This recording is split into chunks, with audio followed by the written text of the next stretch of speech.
Lumagda sa isang kasunduan ng MMDA, LTFRB at Quezon City Government para mas paigtingin pa ang pagpapatupad ng mga batas trapiko, partikular na sa mga bus terminal sa EDSA. Ang detalye kay Kim Feliciano.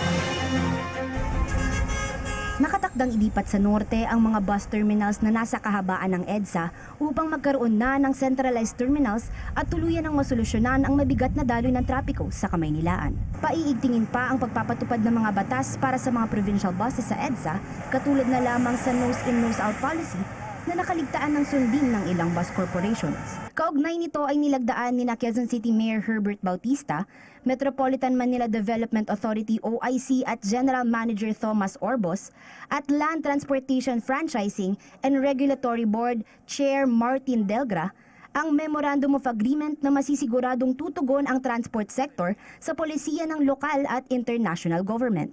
Nakasaad sa Memorandum of Agreement na kakailanganin ang regular na pagsasagawa ng inspeksyon sa public utility vehicle terminals sa Quezon City. Nakasaad din dito ang pagre-reroute ng mga provincial buses na hindi na makakadaan sa EDSA. Ayon kay Mayor Bautista, nakikita niyang malaking ambag sa ikagagaan ng trapiko kung pag-aaralan din ang struktura ng mga lumang terminal.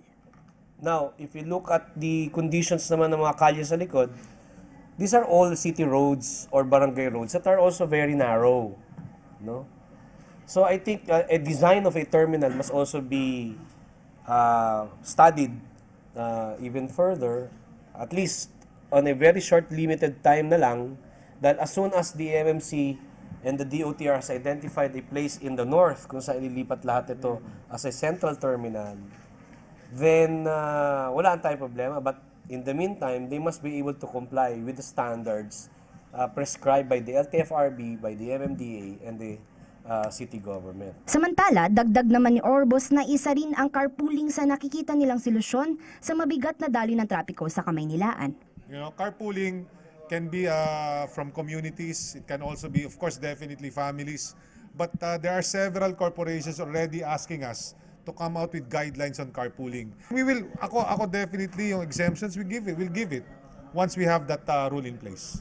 Para sa PTV News, Kim Feliciano.